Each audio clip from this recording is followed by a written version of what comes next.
L'attente continue à Tijuana pour ces migrants d'Amérique latine et d'Haïti. Elle est interminable.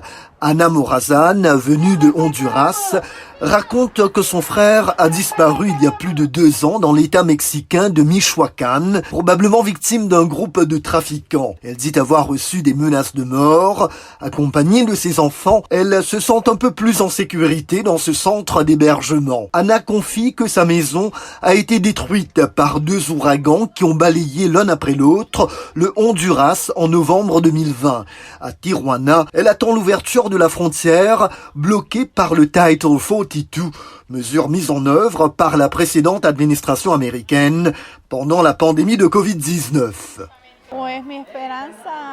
Eh bien moi, mon espoir diminue chaque jour un peu plus parce que le Title 42 n'a toujours pas été révoqué.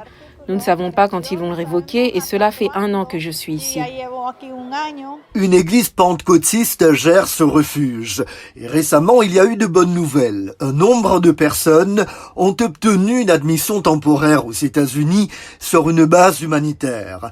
Parmi elles, Yazbet Marin Mata, une jeune mère mexicaine originaire du Michoacán. J'étais dans ma maison, c'était l'année dernière. J'étais avec mon fils et personne d'autre dans une maison qui appartenait à mon grand-père. C'est là qu'ils l'ont tué.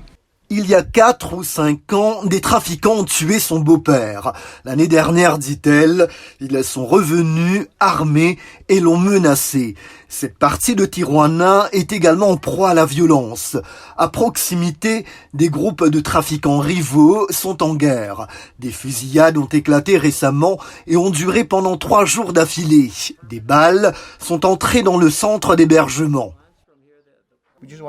Nous voulons simplement faire les choses correctement. Mais les États-Unis ne se décident pas. Le juge ne se décide pas. Le Congrès ne se décide pas. Il n'y a pas de volonté politique. Même si le Title 42 est finalement levé à la frontière, seules les personnes ayant un dossier solide pour l'asile ou l'aide humanitaire pourront entrer et demeurer sur le sol américain.